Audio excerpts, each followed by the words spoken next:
예수님은 30세 되시던 해에 율법에 따라 공생애를 시작하셨습니다. 이 공생애는 예수님께서 메시아, 즉 구원자라고 하는 당신의 신분을 사람들에게 공개하시고 또한 매우 공개적인 방식으로 하나님의 말씀과 성품의 완전한 일치와 순종을 보이신 시간을 뜻합니다. 이 공생애는 예수님께서 메시아, 즉 구원자라고 하는 당신의 신분을 사람들 앞에 공개하시고 또한 매우 공개적인 방식으로 하나님의 말씀과 성품의 완전한 일치와 보이신 순종, 완전한 일치와 순종을 보이신 그 시간, 우리고 그 시간으로 생각해 볼 수 있습니다. 이 공생애의 주된 목적은 하나님의 말씀과 성품에 대한 완전한 일치와 순종을 통해서 택하신 이들에게 전가해 주실 사람의 의를 대신 성취 및 획득하시는 것에 있었습니다. 공생의 주된 목적은 하나님의 말씀과 성품에 대한 완전한 일치와 순종을 통해서 택하신 이들에게 전가해 주실 사람의 의를 대신 성취 및 획득하시는 것에 있었다. 참고로 예수님께서 성취하신 이 의는 구원의 유일한 조건입니다. 이 의는 구원의 유일한 조건. 이 의가 없으면 구원받지 못한다는 거죠. 구원의 유일한 조건이며 이 구원의 유일한 조건인 이 의를 전가받는 유일한 방법이 믿음입니다. 믿음. 자, 하나님은 창세전에 구원하시기로 예정하신 이들에게 이 믿음을 베풀어 주심으로써 예수님께서 성취하시고 획득하신 의를 그들에게 전가하시고 그들의 것이 되게 해주십니다. 자, 여러분 기억하셔야 됩니다. 만일 예수님의 공생애가 없었다면 또 공생애를 통해 이루신 완전한 순종이 없었다면 우리는 의를 전가받지 못했을 것이고 끝내 영원한 불못에서 영원한 형벌을 받아야만 했을 겁니다. 자, 간략히 정리하면 예수님의 공생애는 우리 대신 구원, 영생의 조건인 의를 획득하신 시간으로서 다시 말하지만 이 시간이 없었다면 우리 중에 누구도 영생, 즉 구원을 얻지 못했을 겁니다. 그리고 예수님은 이러한 공생의 첫 시작을 알리는 일로 세례받기를 선택하셨습니다. 공생의 시작을 알리는 일로 세례받기를 선택하셨어요. 하지만 예수님이 이러한 결정에 매우 당황한 사람이 있었습니다. 공생애를 알리는 그 일, 공생의 첫 시작을 알리는 일로 세례받기를 선택하신 예수님의 이 선택과 결정에 매우 당황한 사람이 있었다. 그가 누구일까요? 예수님께 세례를 베풀어야 되는 세례 요한이었습니다. 자, 그는 이렇게 말합니다. 13절 14절 읽겠습니다. 13, 14절 읽습니다. 시작. 이때 예수께서 갈릴리로부터 요단강에 이르러 요한에게 세례를 받으려 하시니 요한이 말려 이르되 내가 당신에게서 세례를 받아야 할 터인데 당신이 내게로 오시나이까. 사실 세례 요한의 입장이 충분히 이해가 되죠. 지금 세례를 베풀어야 되는 존재는 다름 아닌 예수님이잖아요. 이해가 되죠. 자, 물론 상당수의 석자들은 예수님께서 세례를 베풀기 전까지 이 세례 요한이라는 사람이 예수님이 메시아라는 것에 대해서 확실한 믿음이 아닌 희미한 믿음을 갖고 있었다고 봐요. 그 세례를 베풀기 전까지 이 세례 요한이 예수님에 대해서 혹시 메시아가 아닐까라는 생각 정도를 가지고 있었던 것이지 분명히 메시아야라는 생각을 가지지는 못했을 것이라고 본다는 겁니다. 그리고 세례를 베푼 다음에야, 즉 7절에 기록된 것처럼 하늘에서 들리는 음성을 들은 다음에야 예수님께서 진정 메시아라고 하는 확실한 믿음이 생겼을 거라고 보는 거예요. 세례 베풀기 전까지는 희미한 믿음을 가지고 있었다. 그러나 그럼에도 불구하고 이 절대 다수의 석자들은 이 세례 요한은 예수님께 세례를 베풀기 전에도 예수님의 특별함에 대해서는 그 누구보다도 많이 알고 있었고 또한 분명히 알고 있었다고도 봅니다. 그러니까 예수님께서 메시아라는 것에 대해서는 아직 분명치 않은 믿음을 가지고 있었지만 예수님의 특별함에 대해서는 그 누구보다도 많이 알고 있었고 선명히 알고 있었다. 이렇게 보는 것이죠. 또 자신과는 감히 비교할 수조차 없는 분이었다는 것도 알고 있었다. 이렇게 봅니다. 나와는 감히 비교할 수 없는 분, 이 사실만큼은 분명히 알았다는 것이죠. 자, 그렇습니다. 이 세례 요한은 아직 예수님에 대한 온전한 지식과 믿음을 가지지는 못했으나 이 부분적인 지식과 믿음 속에서도 자신은 예수님께 세례를 베풀 수 없다는 것을 알았어요. 오히려 예수님께 세례를 받아야 되는 존재라는 것도 알았습니다. 비록 부분적인 지식이었고 이 부분적인 믿음이었지만 이 사실만큼 분명히 알았던 거예요. 예수님은 매우 특별하시다. 나는 예수님께 세례를 베풀 수 없다. 워낙 존재의 차이가 크니까. 삶의 차이가 너무나 크니까. 또 오히려 나는 예수님께 세례를 베풀어야 되는 사람이 아니라 예수님께 세례를 받아야 되는 사람이다. 이 지식과 이해는 분명하게 있었다는 겁니다. 특별히 14절에 보니까 이 세례 요한은 예수님께 자신이 오히려 세례를 받아야 될 존재라고 고백하고 있어요. 그리고 그가 그동안 베풀었던 세례가 이 회개의 세례였다는 것을 감안해 본다면 이 세례 요한은 예수님 앞에서 그 자신이 회개가 필요한 사람이라고 고백한 것과 같아요. 저는 회개가 필요한 사람입니다. 저는 죄를 용서받아야 되는 죄인입니다 라고 고백한 것과 같다는 겁니다. 사실 이것은 놀라운 일이라고 할 수 있어요. 왜냐하면 세례 요한은 힘과 권력을 가진 사람이기 때문이에요. 힘이 있는 사람이고 권력을 가진 사람이기 때문입니다. 즉 쉽게 교만해질 수 있는 분명한 조건을 가지고 있는 사람이기 때문이에요. 그래서 세례 요한 예수님께 보이는 이러한 겸손함이 매우 특별한 것이고 특이한 것이죠. 제가 무슨 말인지 조금 더 설명해 보겠습니다. 자, 세례 요한은 자기에게 세례를 받기 위해 나온 사람들에게 특별히 이스라엘 사회를 양분하고 있었던 이 거대 종교 세력들, 이 사두개인들과 바리새인들인데 이제 그들에게 이렇게 외쳤어요. 우리 7절부터 10절 읽겠습니다. 7절부터 10절 읽습니다. 시작. 요한이 많은 바리새인들과 사두개인들이 세례 베푸는 데로 오는 것을 보고 이르되 독사의 자식들아 누가 너희를 가르쳐 임박한 진노를 피하라 하더냐. 그러므로 회개에 합당한 열매를 맺고 속으로 아브라함이 우리 조상이라고 생각하지 말라. 내가 너희에게 이르노니 하나님이 능히 이 돌들로도 아브라함의 자손이 되게 하시리라. 이미 도끼가 나무 뿌리에 놓였으니 좋은 열매를 맺지 아니하는 나무마다 찍혀 불에 던져지리라. 여러분 얼마나 거칩니까 이 설교가. 저도 이 설교할 때 이제 한 거침 한다고 많이들 알고 있거든요. 저는 한 번도 이런 설교를 해본 적이 없어요. 나온 사람들에게 최길성이 독사의 자식아 알지? 이런 말을 해본 적이 없다고요. 혹시 저한테 그런 소리 들어보신 적 있으세요? 없으셨죠? 굉장히 거칠어요. 직선적입니다. 그리고 공격적인 발언이에요. 누구에게 한 발언이라고요? 사두개인들과 바리새인들, 이스라엘 사회를 양분하고 있던 거대 종교 세력들입니다. 누구도 함부로 말할 수 없었던 사람들이에요. 이 사두개인들도 바리새인들도. 그런데 그런 그들에게 세례 요한이 이토록 공개적으로 이토록 공격적인 발언을 하는 거예요. 자, 그렇다면 사두개인들과 바리새인들은 이런 세례 요한을 향해서 공개적인 해코지를 할 수 있었을까요? 전혀 할 수 없었습니다. 전혀. 왜요? 3장 5절 읽겠습니다. 3장 5절 읽습니다. 시작. 이때 예루살렘과 온 유대와 요단강 사방에서 다 그에게 나아와.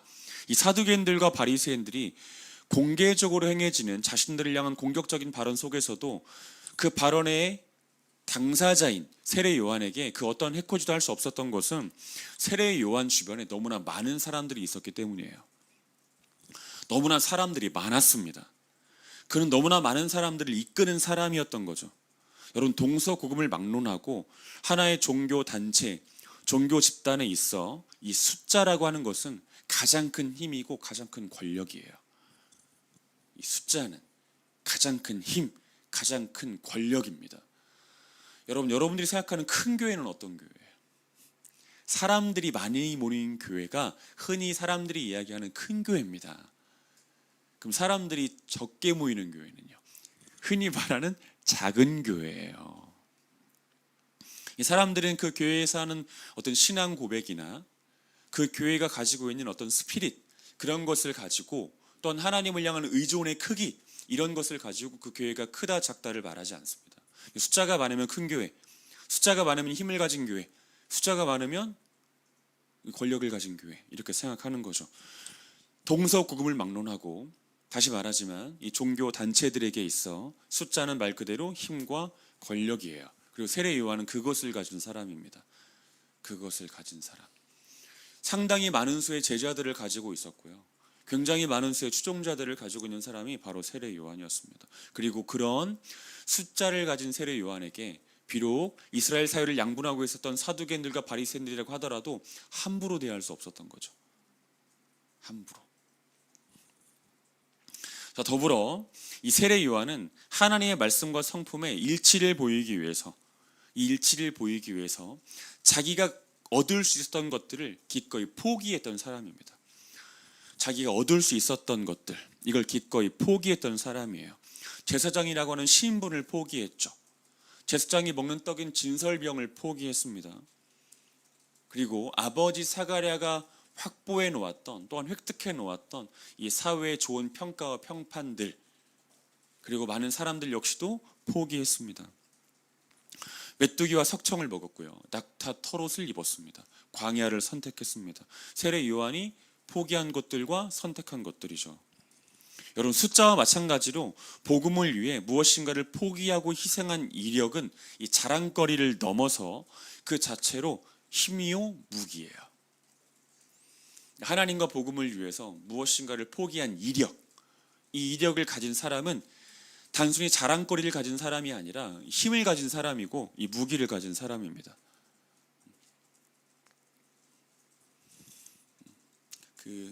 어떤 교회들을 보면 이제 그런 모습들을 사실 쉽게 발견할 수 있죠. 이제 과거에 이제 그 교회를 위해서 무엇인가를 포기한 사람들은 그 교회 안에서 상당히 힘을 갖는 것을 우리가 좀 볼 수 있어요. 그래서 내가 이 교회를 개척했는데, 개척은 하나님이 하신 거죠. 우리가 한 게 아니에요. 참고로.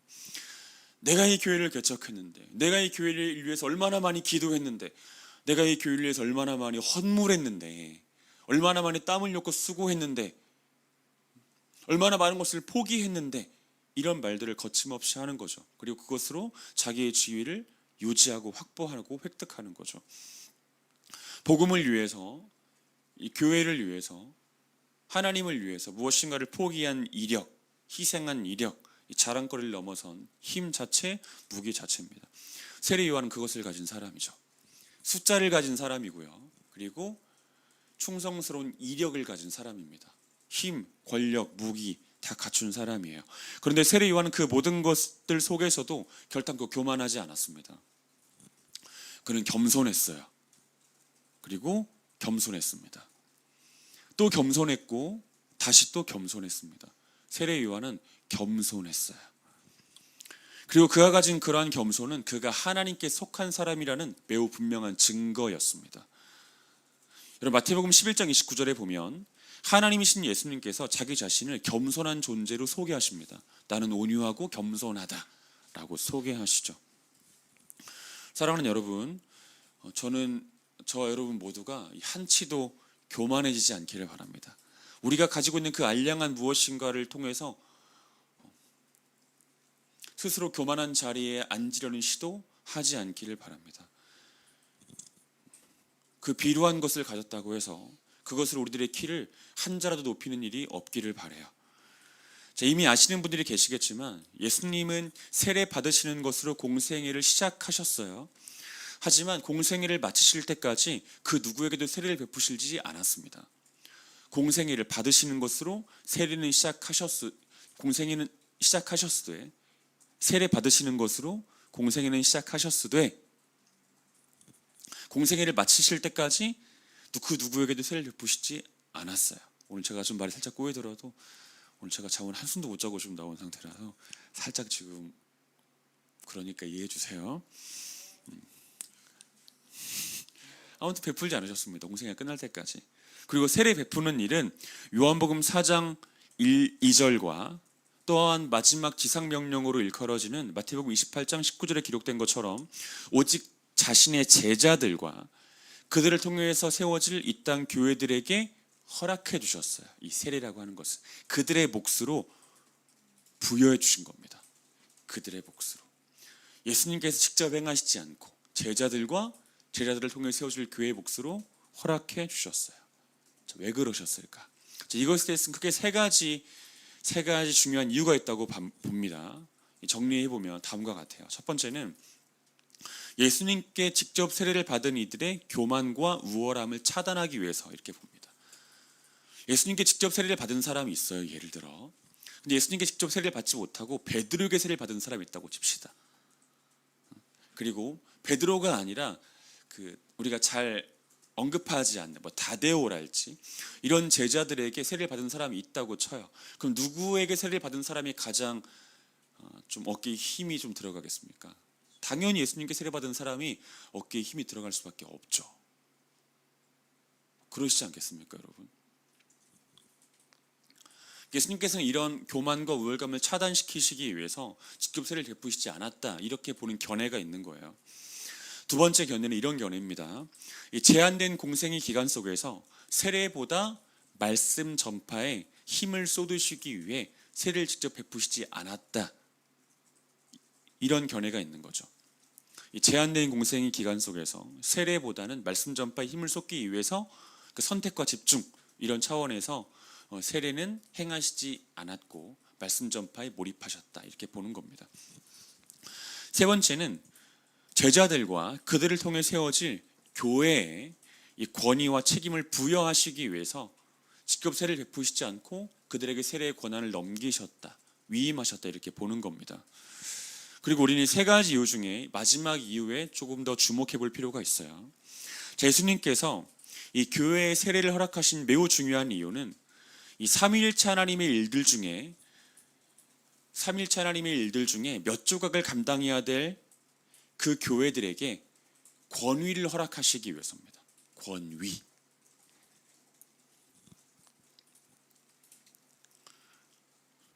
삼위일체 하나님의 일들 중에 몇 조각을 감당해야 되는 이 교회에게 권위를 허락하시기 위해서 명백한 하나님의 일인 세례를 베풀도록 위임하신 것이죠. 그 권한을. 이해되셨죠? 그런데 종종 우리는 그 권위와 권한을 위임받은 교회들의 교만함을 목격하게 됩니다. 교만함. 여러분, 하나님이라는 단어를 너무 자주 입에 올리다 보니까 신자들이 너무 쉽게 교만해져요. 그리고 신자들이 몸담고 있는 교회 역시 너무나 쉽게 교만해집니다. 하나님께서 명령하신 일의 일부를 감당하다 보니 어느 순간 자신이 한낱 사람이라는 것을 망각합니다. 여전한 실존적 죄인이라는 사실도 망각해요. 하나님이라는 이름을 너무 자주 입에 올리다 보니까, 또 영적인 말들을 너무나 자주 하다 보니까, 또 하나님 말씀을 자주 읽다 보니까, 또 하나님의 일들을 너무나 자주 감당하다 보니까 자신이 한낱 사람이라는 것을 망각하고 자신이 실존적인 죄인이라는 것을 망각한다고요. 유진 피터슨의 말처럼 이 사람이 하나님에 관한 얘기를 너무나 많이 하다 보니까 자신이 사람인 것을 까먹는 거죠. 자신이 하나님인 줄 아는 거죠. 그러나 세례 요한이 우리들에게 분명히 가르쳐 줍니다. 세례의 책임을 부여받은 교회, 즉 하나님의 일을 부여받은 교회는, 그 일을 행하도록 명령받은 교회는 지극히 겸손해야 하며 또한 한없이 겸손해야 된다. 이 겸손을 잃지 않는 것이야말로 그가 겸손하신, 또한 그 교회가 겸손하신 예수 그리스도 안에 속해 있고 그런 예수님과 동행하고 있다는 증거다. 또한 그와 그 교회가 하나님께 영광을 올려드리는 방식이다. 자, 우리는 잠언 16장 18, 19절의 말씀을 기억하고 있어요. 굳이 안 찾으셔도 아마 기억할 겁니다. 교만은 패망의 선봉이요 거만은 넘어짐의 앞잡이니라. 이 말씀 많이 들어보셨죠? 교만은 패망의 선봉입니다. 거만함은 넘어짐의 앞잡이에요. 여러분, 본문은 이 시대의 세례 요한으로 서야 될, 또한 세례 요한이 베풀었던 직무와 직임을 가진 그 바통을 이어받은 교회에게 주는 메시지로 시작한다, 이렇게 볼 수 있어요. 하나님을 말한다고 해서 하나님이 된 줄로 착각해서는 안 됩니다. 하나님의 대단한 일을 말한다고 해서, 또한 그 일을 가르친다고 해서 자기 자신이 대단한 사람인 것인 양 착각해서도 안 됩니다. 하나님의 일을 감당했다고 해서, 그 권한을 위임받았다고 해서 하나님이 된 줄로 착각하면 안 돼요. 우리는 여전히 사람이고요, 여전히 실수투성이인 실존적 죄인이에요. 이 사실을 망각해서는 안 됩니다. 우리 교회 역시 이 사실을 언제나 기억하는 교회이기를 간절히 바라요. 겸손해야 됩니다. 다시 본문으로 돌아가 보겠습니다. 사실 단순하게만 생각하면 예수님은 세례를 받으셔야 될 이유가 전혀 없어요. 단순하게 생각하면 예수님은 세례를 받으셔야 될 이유가 전혀 없습니다. 앞에서 짧게 언급해 드렸던 것처럼 이 당시의 세례, 이 세례 요한이 베풀던 이 세례는 9절과 11절에 기록된 것처럼 회개의 세례입니다. 회개의 세례. 즉 죄악된 삶을 살았던 사람들이 죄악된 삶을 떠나서 거룩한 삶을 살겠다고 결단할 때 받는 의식이 바로 세례였다고요. 범죄한 삶, 오염된 삶, 부정한 삶을 살았던 사람들이 자신의 죄를 인식하고 자신의 오염됨을 인식해서 더 이상 그런 삶에 머물지 않고 이제 거룩한 삶을 살아보겠습니다 라고 결정한 다음 받는 의식이 바로 세례였다고요. 회개의 세례였다는 것입니다. 근데 예수님은 여러분들이 아시는 것처럼 죄가 없으시죠. 오염된 삶을 사신 일이 없습니다. 그렇다면 세례를 받지 않으셔도 된다는 것인데 굳이 세례를 받으셔요. 왜 세례를 받으시는 것일까? 이 크게 두 가지 이유가 있다고 봐요. 우리 본문 15절 읽어보겠습니다. 본문 15절 읽습니다. 시작. 예수께서 대답하여 이르시되 이제 허락하라. 우리가 이와 같이 하여 모든 의를 이루는 것이 합당하니라 하시니 이에 요한이 허락하는지라. 예수님은 한없는 겸손 속에서 예수님께 세례 베풀기를 망설이던 세례 요한에게 말씀하세요. 우리가 이와 같이 하여 모든 의를 이루는 것이 합당하다 말씀하십니다. 여러분, 제가 몇 주 동안 여러분의 귀가 정말 마르고 닳도록, 그리고 오늘도 했던 그 말을 다시 또 반복해 볼게요. 의가 뭡니까? 의. 하나님의 성품과 말씀의 완전한 일치와 순종이에요. 하나님의 성품과 말씀에 대한 완전한 일치와 순종이 바로 의입니다. 의. 예수님께서 세례를 받으신 첫 번째 이유, 하나님의 말씀에 완전한 일치와 순종을 보이시기 위해서예요.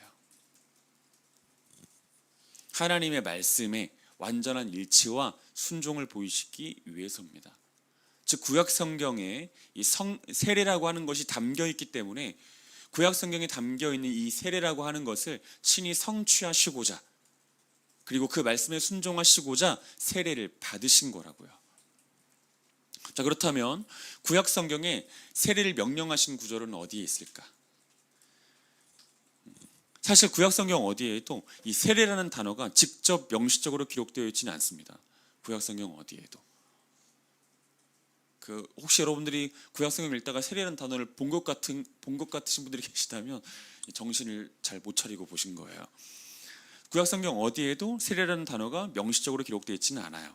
그러나 매우 분명하게 세례를 예표하고 암시하는 구절들이 있습니다.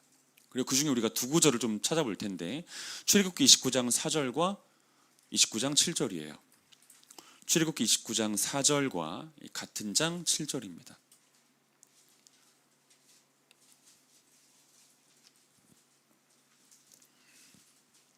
출애굽기 29장 4절, 같은 장 7절.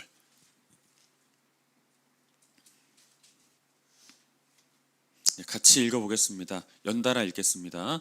시작. 너는 아론과 그의 아들들을 회막문으로 데려다가 물로 씻기고 관유를 가져다가 그의 머리에 부어 바르고. 자, 출애굽기 19장 4절에 보니까 너는 아론과 그의 아들들을 회막문으로 데려다가 물로 씻기고라고 되어 있고요. 29장 7절은 관유를 가져다가 그의 머리에 부어 바르고라고 되어 있습니다. 자, 방금 읽은 이 두 구절에 기록된 의식, 이 의식은 다시 말해서 물로 몸을 씻기는 의식과 머리에 기름을 붓는 의식은 30세가 되어 대제사장의 직무를 시작하던 이들에게 행해지던 의식이에요. 방금 읽었던 출애굽기 29장 4절의 의식과 출애굽기 29장 7절의 의식은 30세가 되어서 대제사장으로서의 이 직무를 감당해야 되는 이들에게 행해지던 의식이었다고요. 그리고 이 의식은 30세 때 세례를 받으심으로 몸과 머리가 물에 잠기실 예수님, 그리고 그렇게 공생애를 시작하실 예수님을 향해 있던 말씀이고, 본문 속 기록처럼 예수님은 30세 때 직접 세례를 받으심으로 이 말씀을 성취하신 거예요. 이 말씀을. 자, 다시 말합니다. 예수님께서 세례를 받으신 이유는 하나님의 말씀에 일치와 순종을 보이시기 위해서예요. 하나님의 말씀에 일치와 순종을 보이시기 위해서입니다. 예수님은 정말 진심이셨던 거죠. 이 말씀을 지켜 행하는 일에. 자, 우리는 복음서에 기록된 예수님의 모든 말씀과 행동은 구약에 기록된 어떤 말씀, 그리고 구약에 담겨 있는 하나님의 성품에 대한 일치, 순종, 성취의 의미가 있음을 기억해야 돼요. 그러니까 복음서에 기록된 예수님의 행적이 있죠.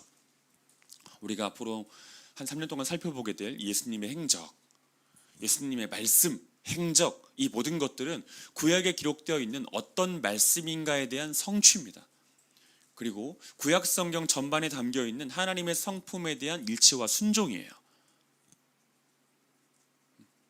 아시겠죠? 이걸 우리가 의식하고 복음서에 기록된 예수님의 말씀을 읽는 거예요.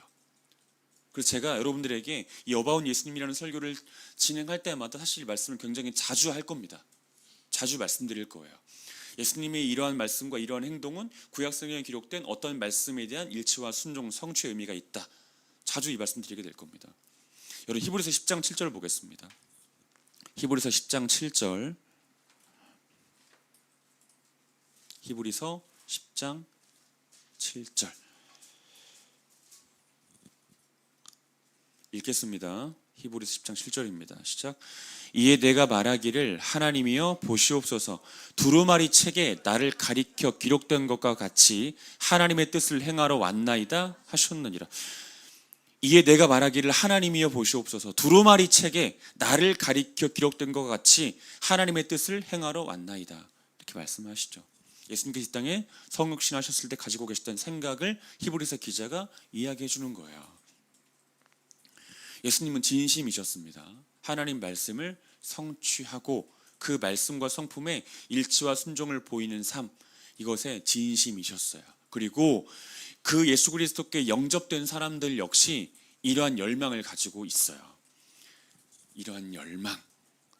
여러분, 교회를 다니는 종교인과 교회에 속한 그리스도인의 가장 분명한 차이는 그가 가지고 있는 열정과 열망의 비율이 어디에 더 많이 치중되어 있는가예요. 이게 바로 교회를 다니는 종교인과 교회에 속한 그리스도인을 구분할 수 있는 기준이라고 할 수 있어요. 여러분, 교회를 다니는 종교인들은 여전히 자기 자신의 삶에 대한 열망이 커요.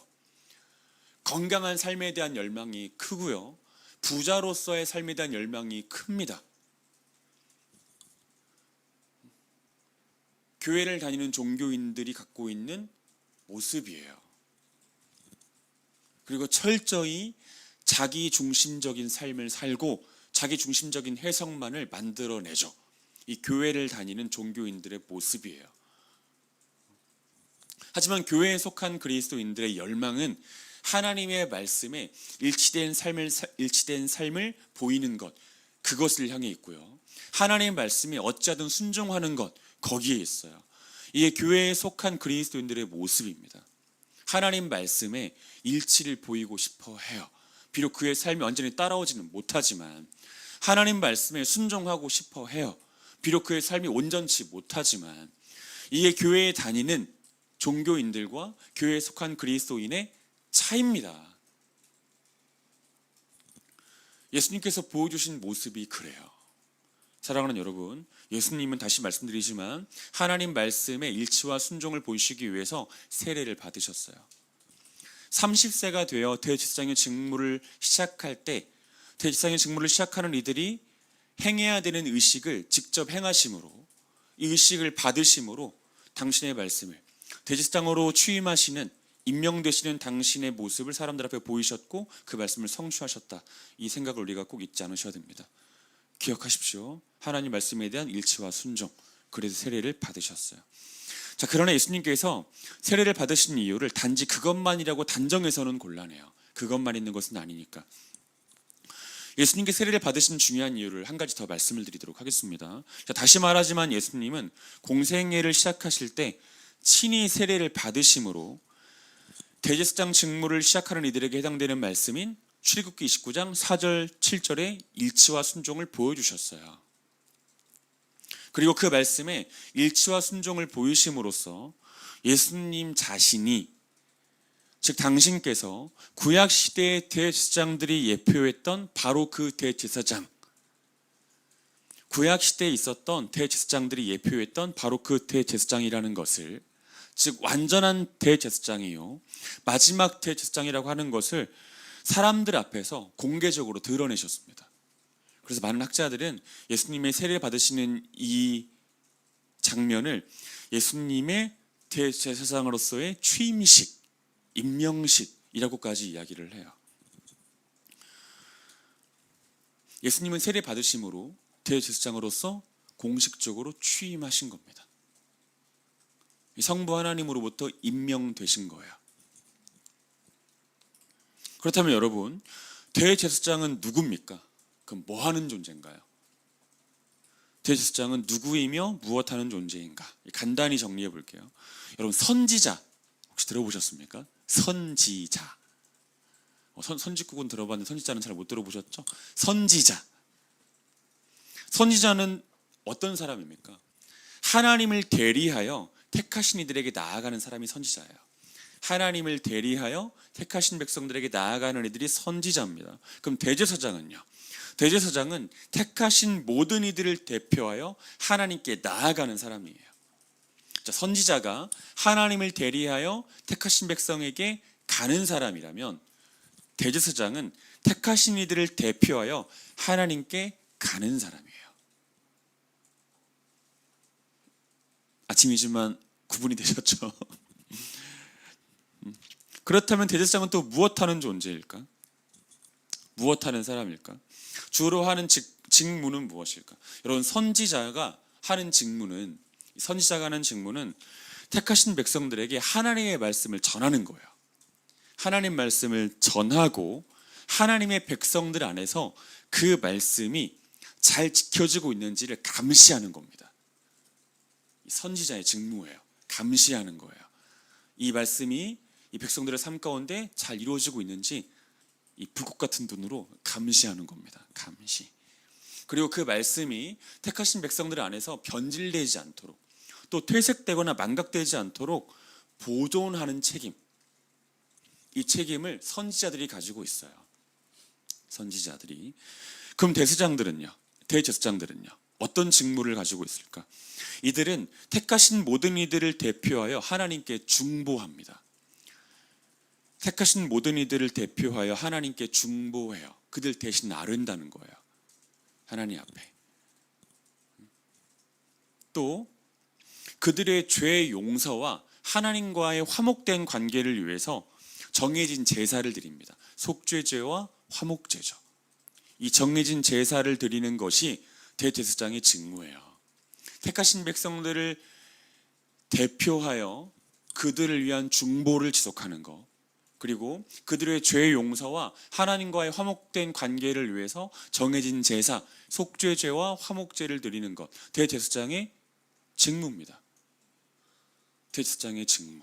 물론 일반 제사장도 속죄제와 화목제를 드려요. 하지만 일반 제사장은 한 개인 차원에서 속죄제와 화목제를 드리는 것이고, 대제사장은 택하신 백성 전체의 죄, 이 전체의 죄를 위한, 이 죄의 속함과 하나님과 화목된 관계를 위한 제사를 드리는 겁니다. 이 차이가 좀 있어요.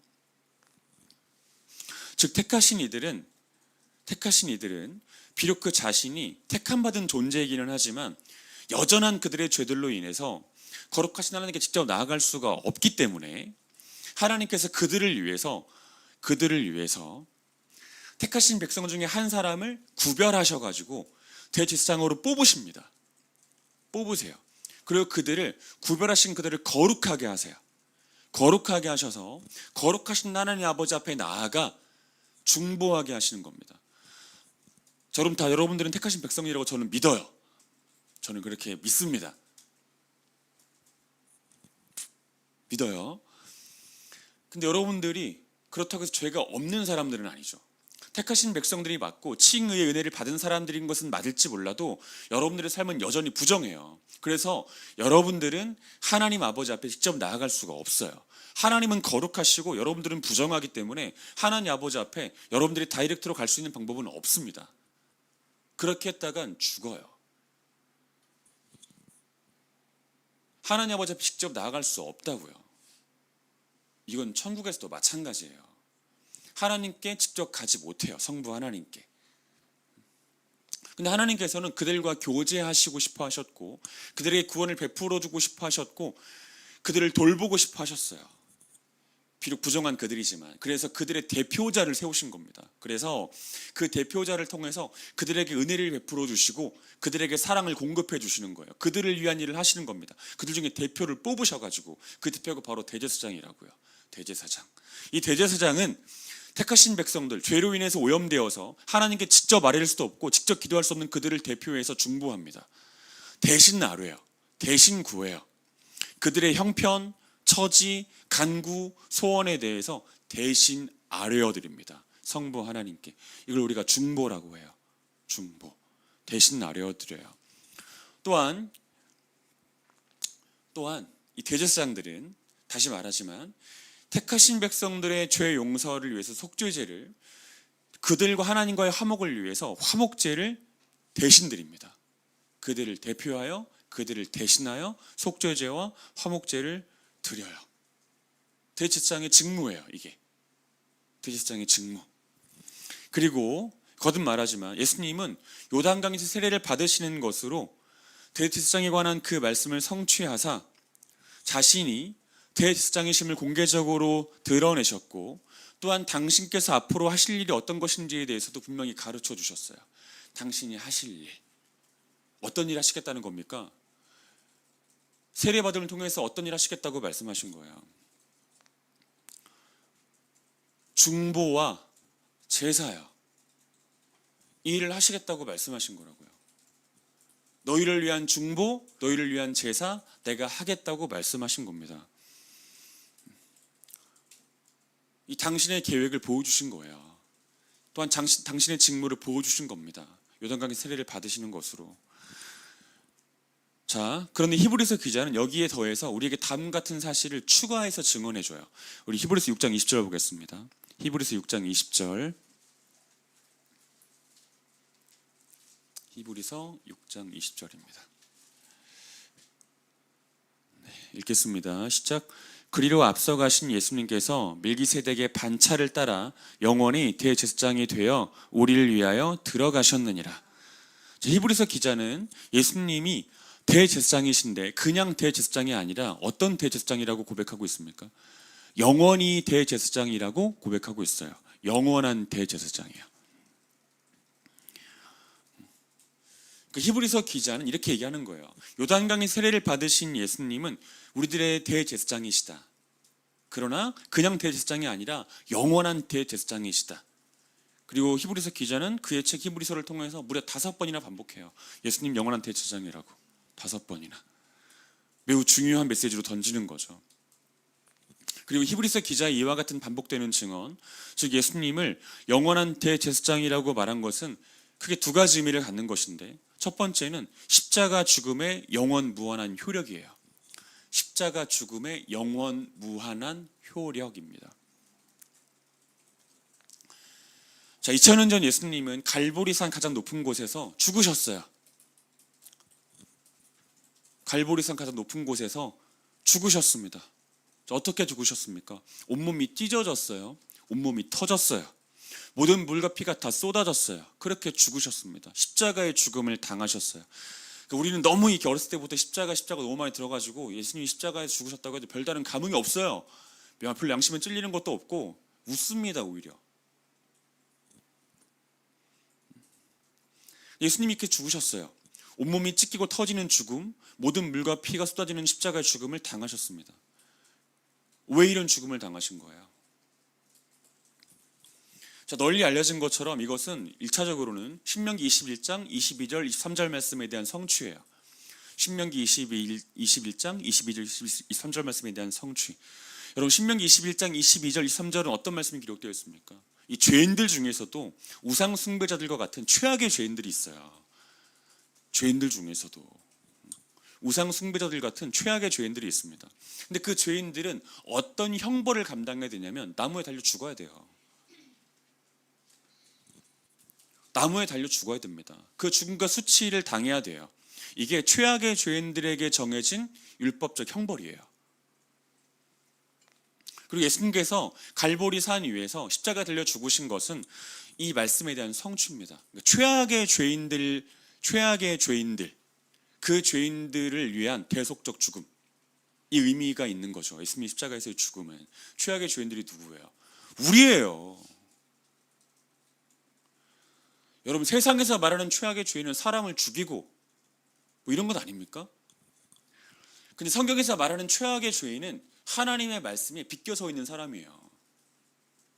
그 말씀을 의도적으로 외면하는 사람이고 그 말씀을 의도적으로 멸시했던 사람이 최악의 죄인이에요. 우리가 최악의 죄인이지 누가 최악의 죄인입니까? 이런 우리를 위한 대속적 죽음, 그 의미가 십자가의 죽음 속에 담겨 있는 거예요. 예수님의 십자가의 죽음 속에. 그러나 그와 동시에 예수님의 십자가에서의 죽음은 레위기 4장과 7장에 기록되어 있는 속죄죄의 규정과 화목죄의 규정에 대한 성취예요. 속죄죄의 규정과 화목죄의 규정에 대한 성취. 여러분, 속죄죄가 뭐예요? 죄 용서를 위한 제사예요. 화목죄는요, 하나님과 화목을 위한 제사예요. 이게 레위기 4장과 7장에 기록되어 있는데 이 말씀에 대한 성취라고요. 택하신 이들의 모든 죄를 용서하기 위해 흠없는 제물이 피를 흘려야 된다. 택하신 이들과 하나님 사이의 화목을 위해 흠없는 짐승이, 흠없는 제물이 피를 흘려야 된다. 그렇게 죽어야 된다라고 하는 게 속죄죄 규정과 화목죄 규정인데 이 규정들에 대한 성취로서 예수님이 십자가 달려 죽으신 거라고요.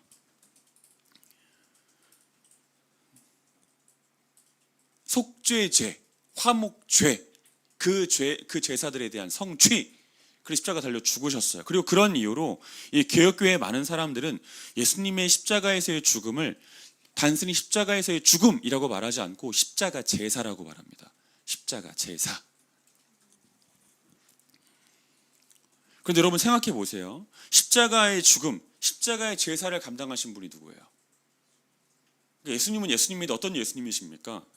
영원 무한하신 예수님이세요.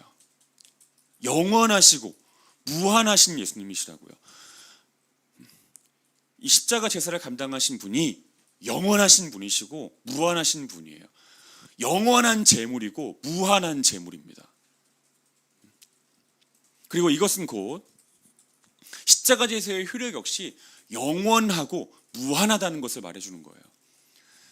십자가 제사에 쓰인 제물, 예수님이 영원하시고 무한하신 분이라고 하는 것은 십자가 제사가 갖고 있는 효력 역시 영원하고 무한하다는 것을 말해주는 거라고요.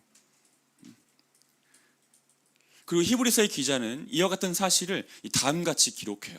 히브리서 10장 12절부터 14절입니다. 히브리서 10장 11절부터 14절.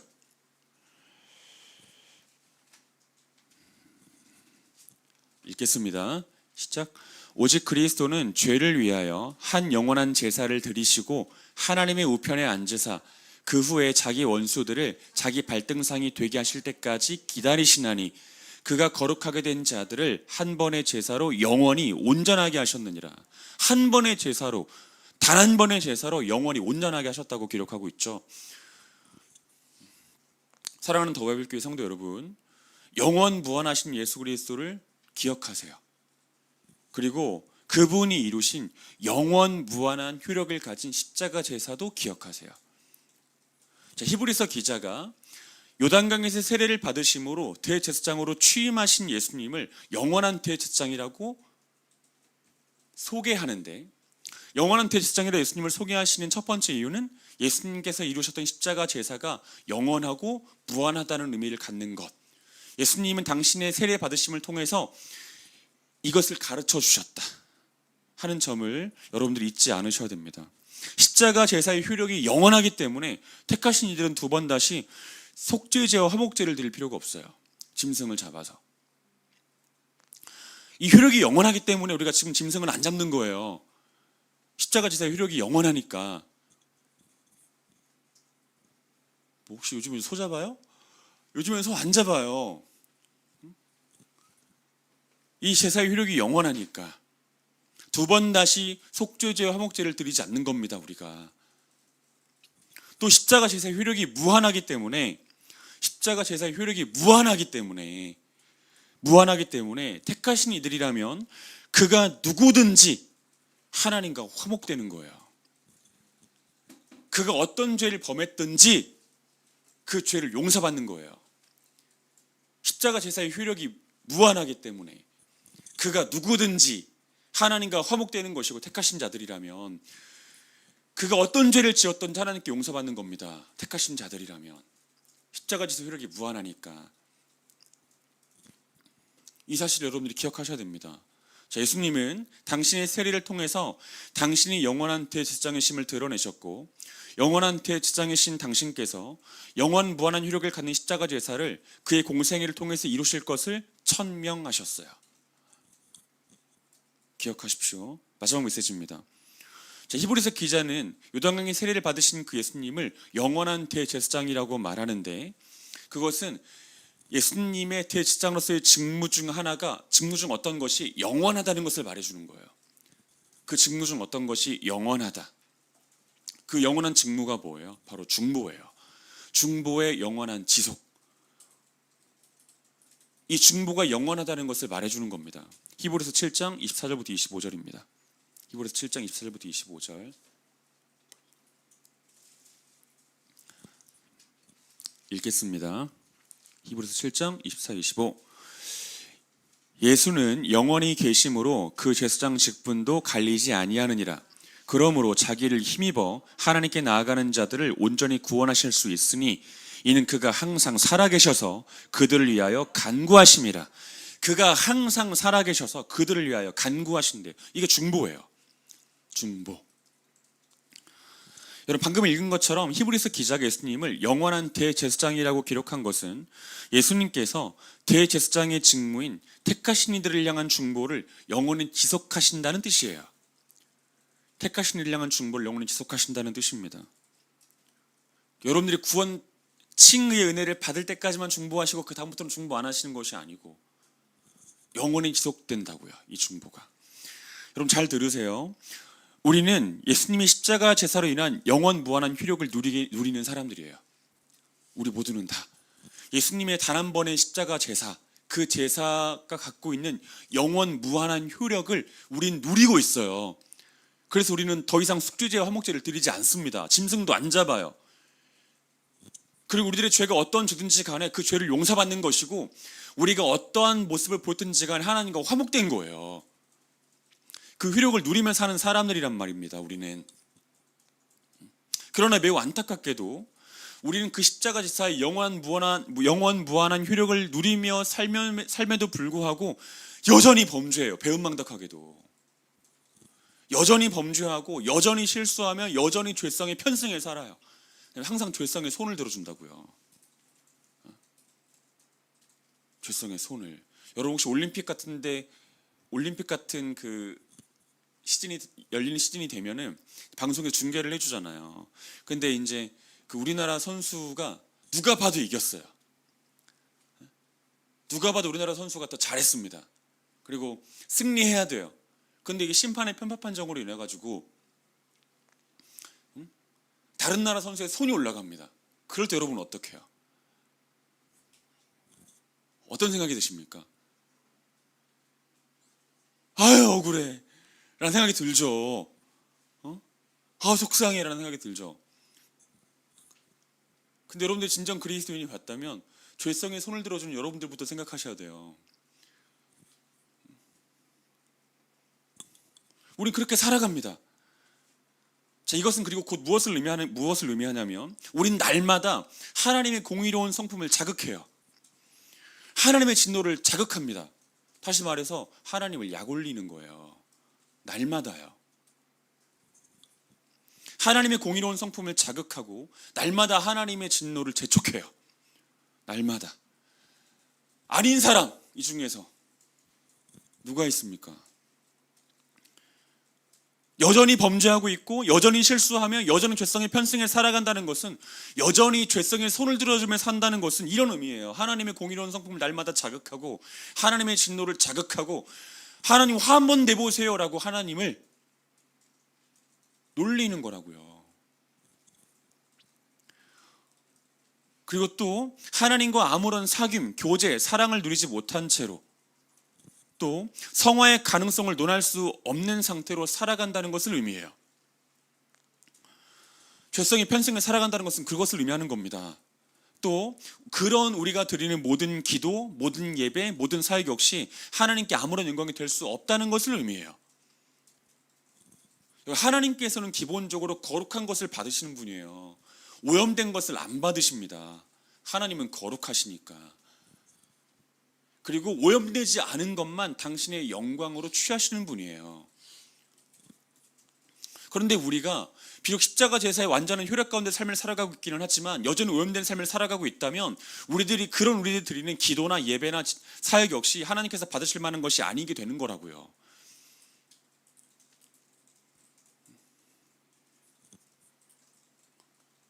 그런데 여러분, 그렇기 때문에 예수님께서 우리를 위한 중보를 영원히 지속하겠다고 말씀하시는 거예요. 그래서요.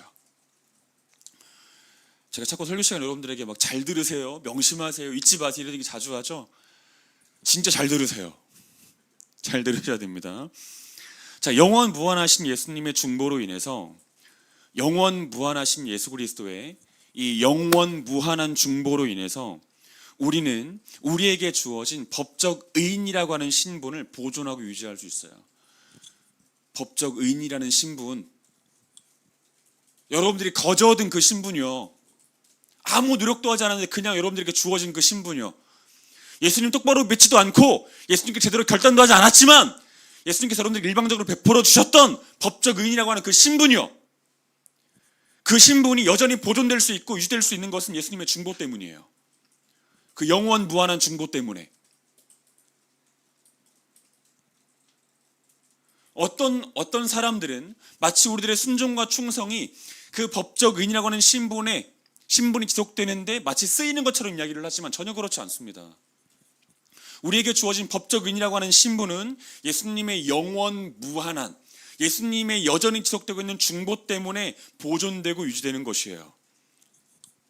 만일 예수님께서 이 땅에 살아가는 동안에, 우리가 이 땅에 살아가는 동안이죠, 우리가 이 땅에 살아가는 동안에 우리를 위한 중보를 한순간이라도 중단하신다면 우리는 그 순간에 멸망으로 빠져요. 법적인이라는 신분을 잃어버려요. 그리고 하나님의 진노 속에서 영원한 심판을 받습니다. 영원한 심판을. 영원한 형벌을 시줄 수밖에 없어요. 예수님의 중보가 멈추면. 여러분, 예수님이 여러분들이 이 땅을 살아가는 동안에 중보를 멈추시지 않으세요. 왜요? 다시 말하지만 여러분들에게 주어진 법적인이라는 신분을 보존하시고 유지하시기 위해서예요. 또한 만일 예수님의 중보가 중단되면요, 어떤 일이 벌어질까요? 우리는 성부 하나님과 그 어떤 사귐도 할 수 없어요. 그 어떤 교제도 할 수 없습니다. 그 어떤 사랑도 나눌 수 없어요. 성화를 살아갈 가능성 자체도 없어요. 예수님의 중보가 멈추면. 예수님께서 우리를 위해서 중보하시기 때문에 우리가 하나님 아버지 앞에 나아가는 거고 그분과 사귀는 거예요.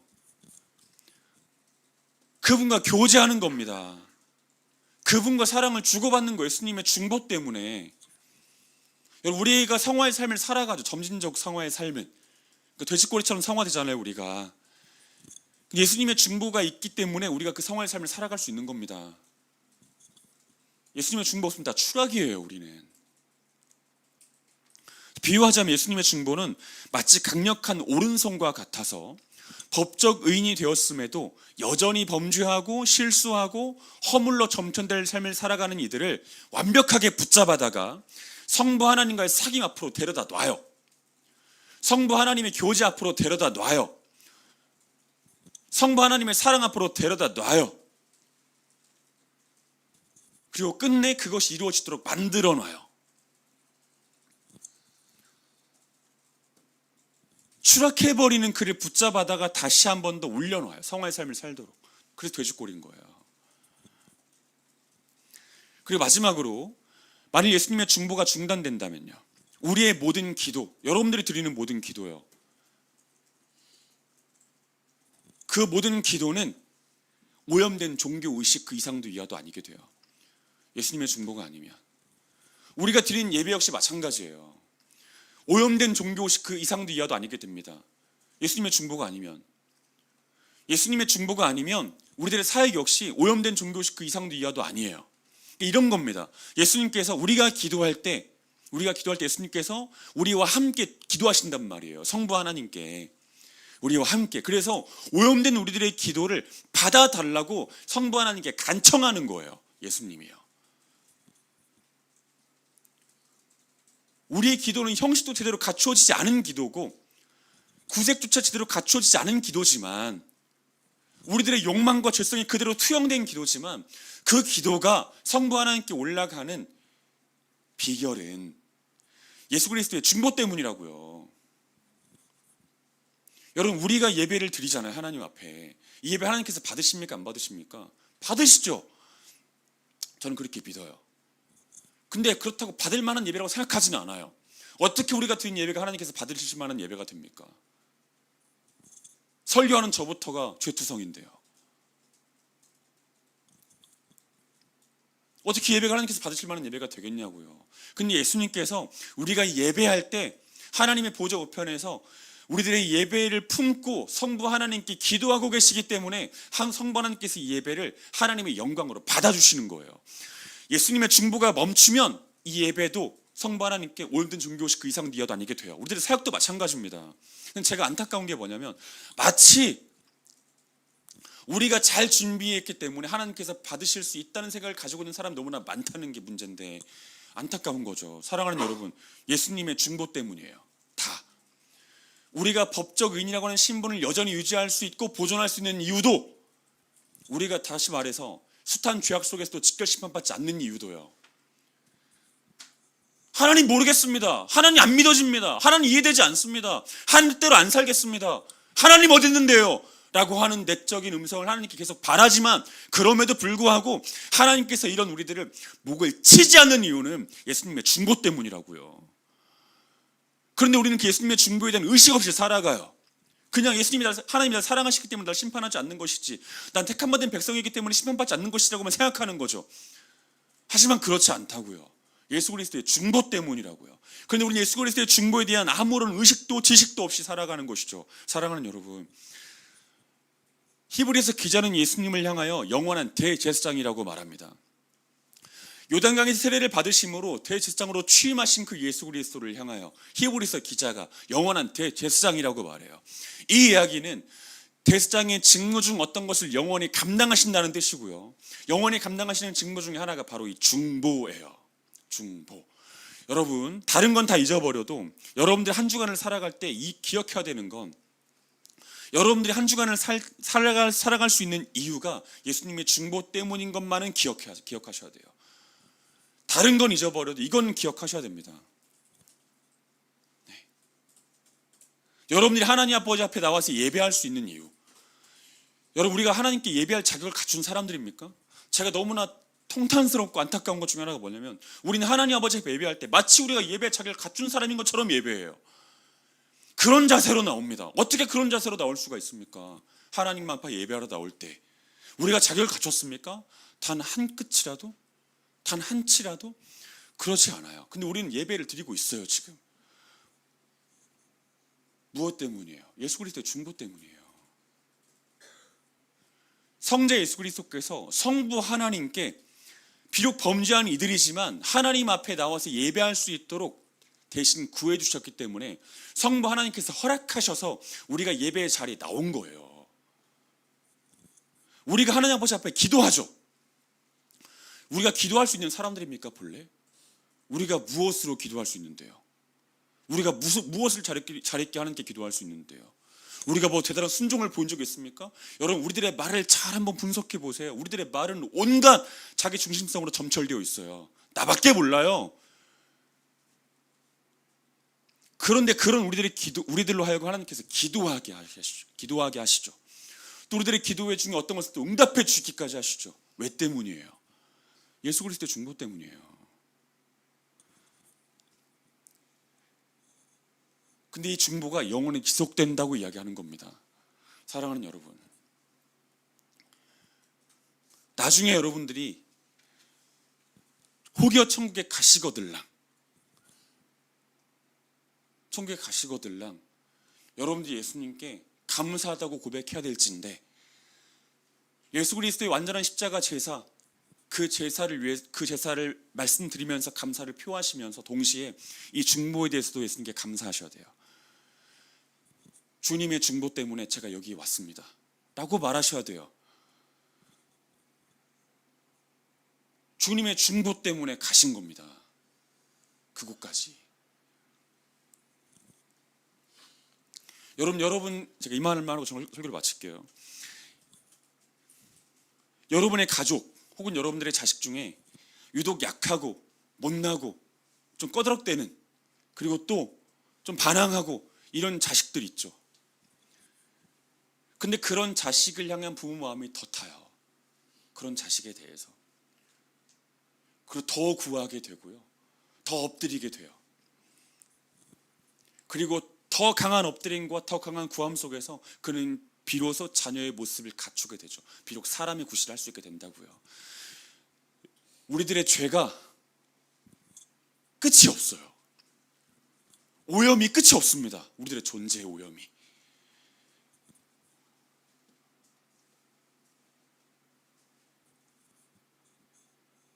그런데 우리는 지금도 예배하고 있고요. 점점 그리스도의 모습을 조금씩 갖추어가고 있고요. 그날에까지 들어가겠죠. 중보 때문이에요. 웅덩이가 깊을수록 그 웅덩이를 채우기 위해서는 더 많은 물이 필요하고 더 많은 흙이 필요해요. 깊은 웅덩이 같은 우리들이기 때문에 예수 그리스도의 중보는 더욱더 강할 수밖에 없어요. 여러분들을 향한 예수님의 중보가 아브라함을 향한 예수님의 중보보다 훨씬 더 강했다는 것을 기억하세요. 우리는 더 큰 죄인이니까.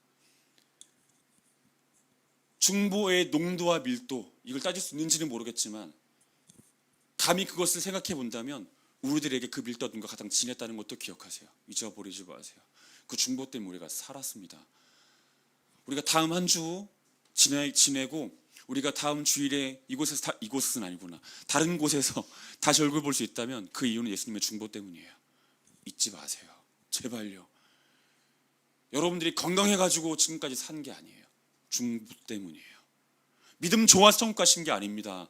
중보 때문이에요. 순종 잘해서 칭찬받은 건 아닙니다. 중보 때문입니다.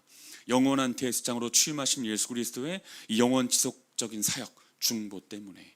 같이 지금 기도하겠습니다.